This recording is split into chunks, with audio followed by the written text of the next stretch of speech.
www.kray.org. Heidi by Johanna Spyri. Chapter 18. Winter in Dorfli.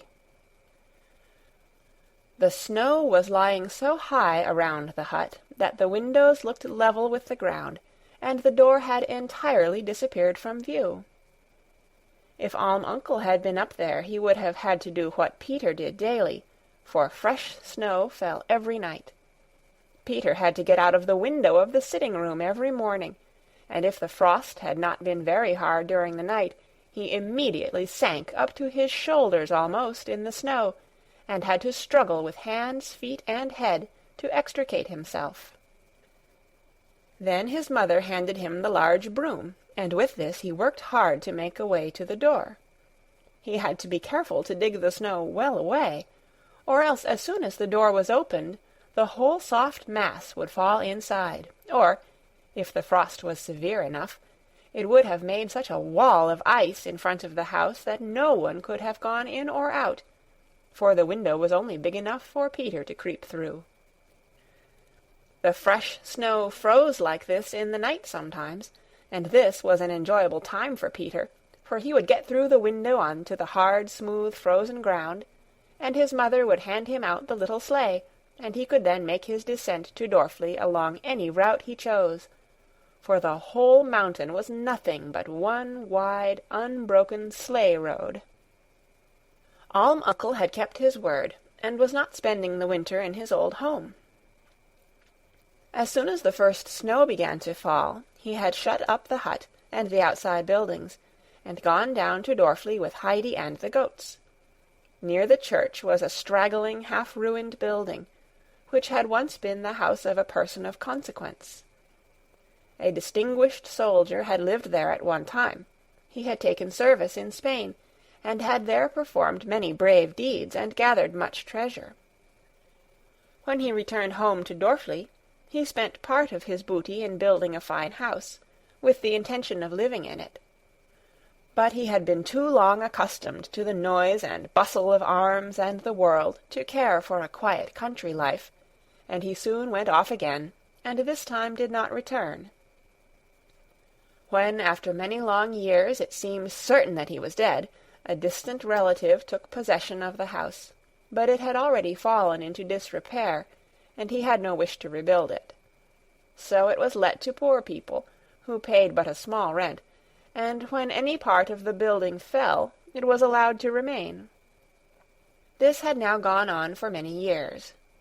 As long ago as when his son Tobias was a child, Alm Uncle had rented the tumble-down old place. Since then it had stood empty, for no one could stay in it who had not some idea of how to stop up the holes and gaps and make it habitable. Otherwise the wind and rain and snow blew into the rooms, so that it was impossible even to keep a candle alight, and the dwellers would have been frozen to death during the long cold winters. Alm Uncle, however, knew how to mend matters.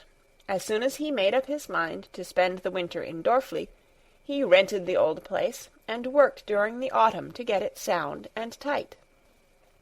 In the middle of October he and Heidi took up their residence there. On approaching the house from the back, one came first into an open space with a wall on either side, of which one was half in ruins.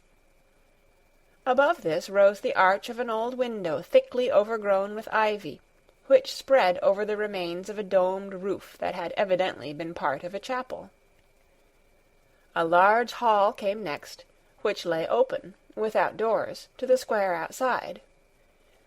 Here also walls and roof only partially remained, and indeed what was left of the roof looked as if it might fall at any minute, had it not been for two stout pillars that supported it. Alm Uncle had here put up a wooden partition, and covered the floor with straw, for this was to be the goat's house. Endless passages led from this, through the rents of which the sky as well as the fields and the road outside could be seen at intervals, but at last one came to a stout oak door that led into a room that still stood intact. Here the walls and the dark wainscoting remained as good as ever, and in the corner was an immense stove reaching nearly to the ceiling, on the white tiles of which were painted large pictures in blue. These represented old castles surrounded with trees, and huntsmen riding out with their hounds, or else a quiet lake scene with broad oak trees and a man fishing. A seat ran all round the stove, so that one could sit at one's ease and study the pictures. These attracted Heidi's attention at once, and she had no sooner arrived with her grandfather than she ran and seated herself and began to examine them. But when she had gradually worked herself round to the back, something else diverted her attention. In the large space between the stove and the wall 4 planks had been put together, as if to make a large receptacle for apples.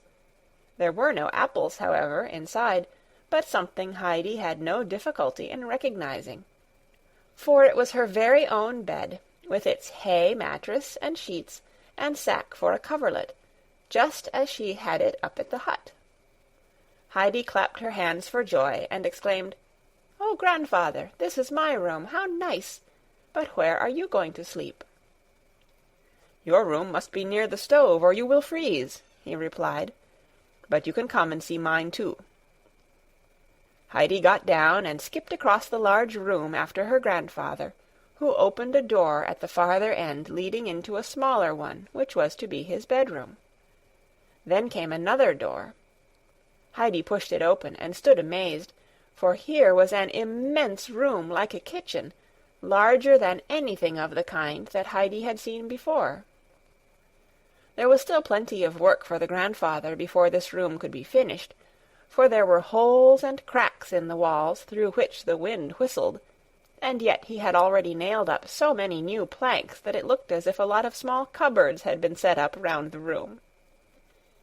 He had, however, made the large old door safe with many screws and nails, as a protection against the outside air, and this was very necessary, for just beyond was a mass of ruined buildings overgrown with tall weeds, which made a dwelling-place for endless beetles and lizards. Heidi was very delighted with her new home, and by the morning after their arrival she knew every nook and corner so thoroughly that she could take Peter over it and show him all that was to be seen. Indeed, she would not let him go till he had examined every single wonderful thing contained in it. Heidi slept soundly in her corner by the stove, but every morning when she first awoke she still thought she was on the mountain, and that she must run outside at once to see if the fir trees were so quiet because their branches were weighed down with the thick snow.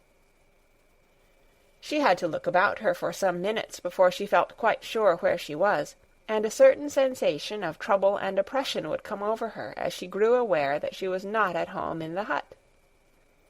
But then she would hear her grandfather's voice outside, attending to the goats, and these would give 1 or 2 loud bleats, as if calling to her to make haste and go to them, and then Heidi was happy again, for she knew she was still at home, and she would jump gladly out of bed and run to the animals as quickly as she could.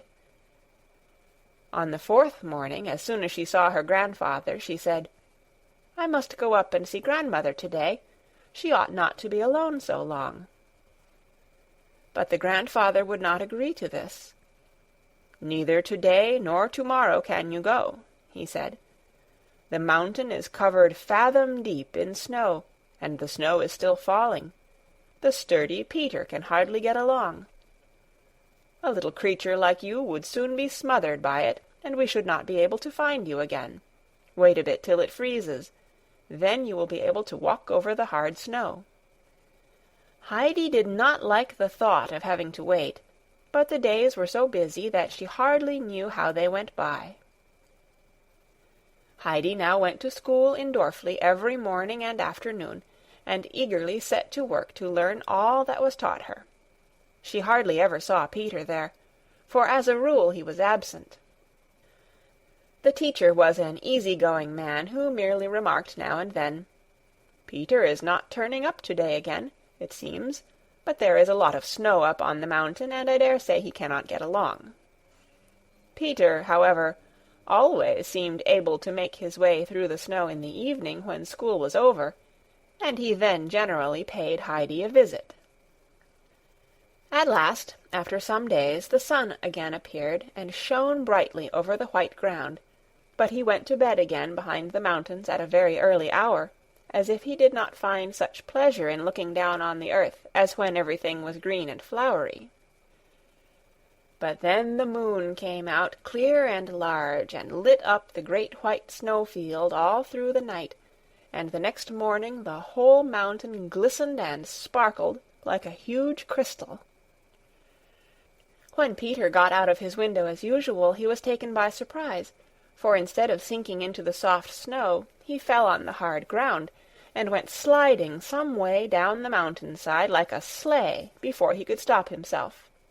He picked himself up, and tested the hardness of the ground by stamping on it, and trying with all his might to dig his heels into it, but even then he could not break off a single little splinter of ice.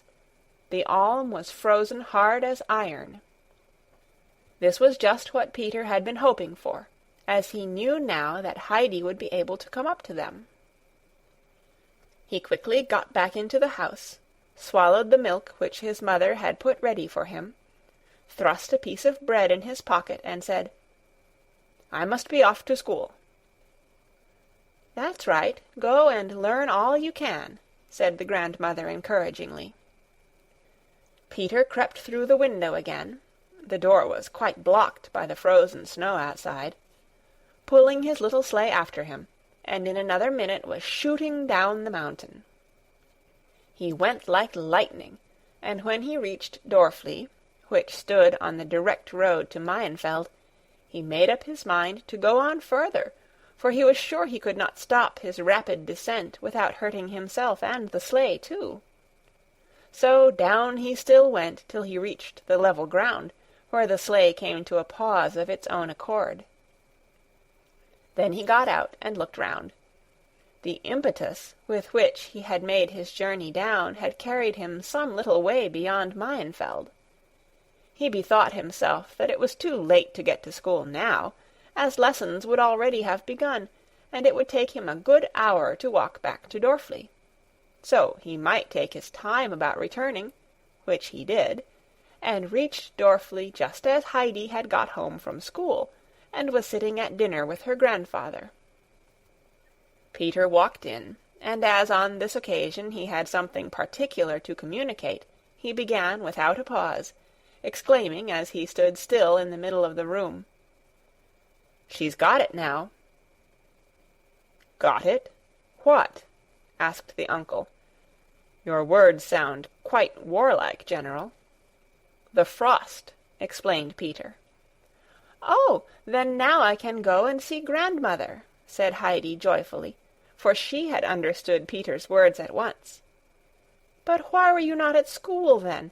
You could have come down in the sleigh," she added reproachfully, for it did not agree with Heidi's ideas of good behavior to stay away, when it was possible to be there. "It carried me on too far, and I was too late," Peter replied. "I call that being a deserter," said the uncle, "and deserters get their ears pulled, as you know." Peter gave a tug to his cap in alarm, for there was no one of whom he stood in so much awe as Alm Uncle. "And an army leader like yourself ought to be doubly ashamed of running away," continued Alm Uncle. "What would you think of your goats if one went off this way and another that, and refused to follow and do what was good for them? What would you do then?" "I should beat them," said Peter promptly. "And if a boy behaved like these unruly goats, and he got a beating for it, what would you say then?"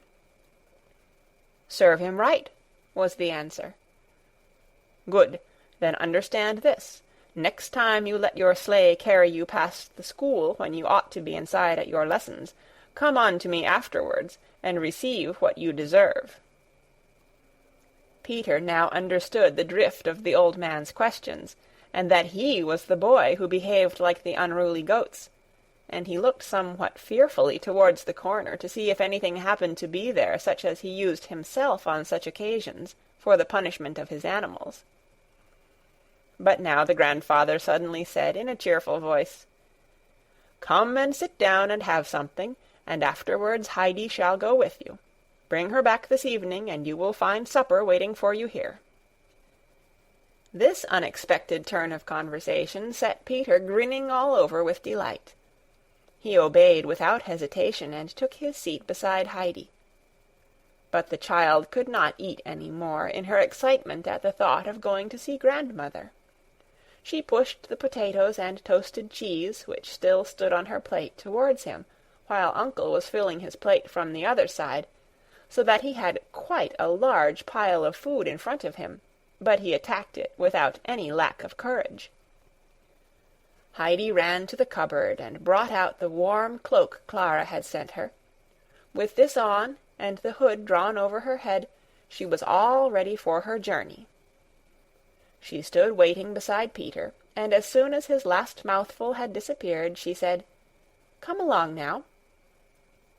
As the two walked together, Heidi had much to tell Peter of her 2 goats that had been so unhappy the first day in their new stall that they would not eat anything, but stood hanging their heads, not even rousing themselves to bleat. And when she asked her grandfather the reason of this, he told her it was with them as with her in Frankfurt, for it was the first time in their lives they had come down from the mountain. "And you don't know what that is, Peter, unless you have felt it yourself," added Heidi. The children had nearly reached their destination before Peter opened his mouth. He appeared to be so sunk in thought that he hardly heard what was said to him. As they neared home, however, he stood still, and said in a somewhat sullen voice, "I had rather go to school even than get what Uncle threatened." Heidi was of the same mind, and encouraged him in his good intention. They found Brigitta sitting alone knitting, for the grandmother was not very well, and had to stay the day in bed on account of the cold. Heidi had never before missed the old figure in her place in the corner, and she ran quickly into the next room. There lay grandmother on her little poorly covered bed, wrapped up in her warm grey shawl. "Thank God!" she exclaimed as Heidi came running in. The poor old woman had had a secret fear at heart all through the autumn, especially if Heidi was absent for any length of time, for Peter had told her of a strange gentleman who had come from Frankfurt, and who had gone out with them and always talked to Heidi, and she felt sure he had come to take her away again. Even when she heard he had gone off alone, she still had an idea that a messenger would be sent over from Frankfurt to fetch the child. Heidi went up to the side of the bed and said, "Are you very ill, grandmother?" "No, no, child," answered the old woman reassuringly, passing her hand lovingly over the child's head.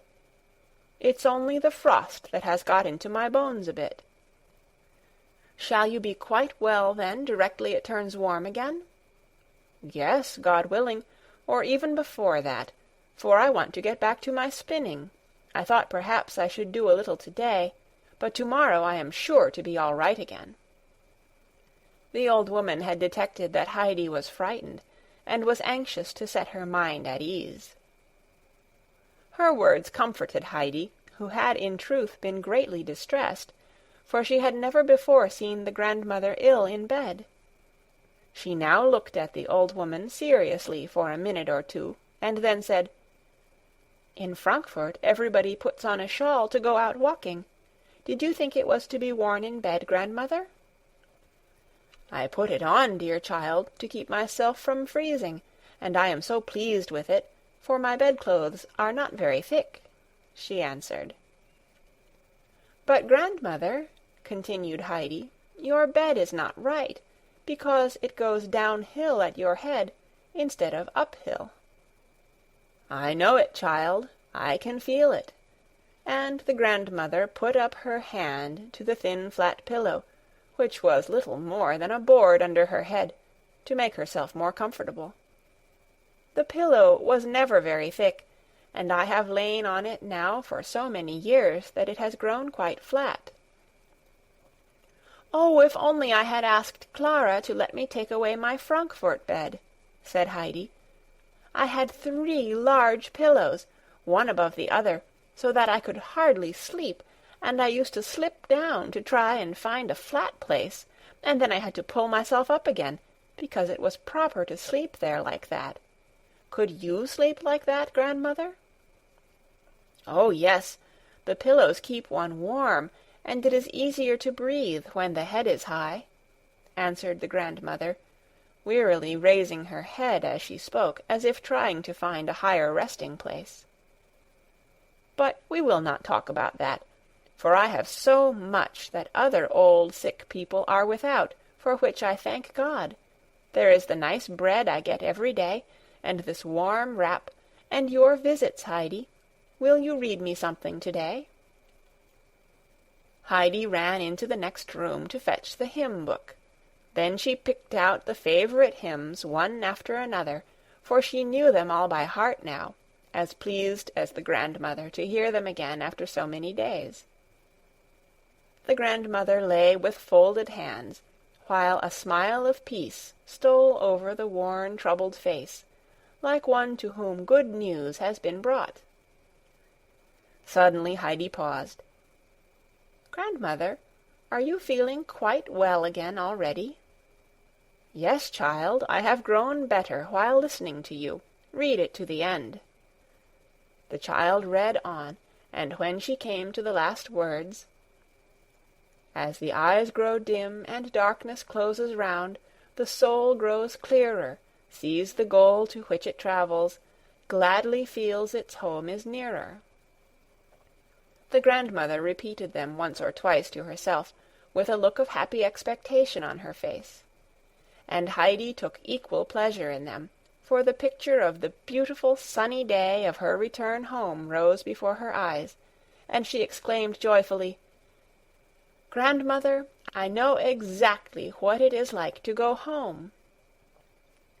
The old woman did not answer, but she had heard Heidi's words, and the expression that had made the child think she was better remained on her face. A little later Heidi said, "It is growing dark, and I must go home. I am glad to think that you are quite well again." The grandmother took the child's hand in hers and held it closely. "Yes," she said, "I feel quite happy again. Even if I have to go on lying here, I am content.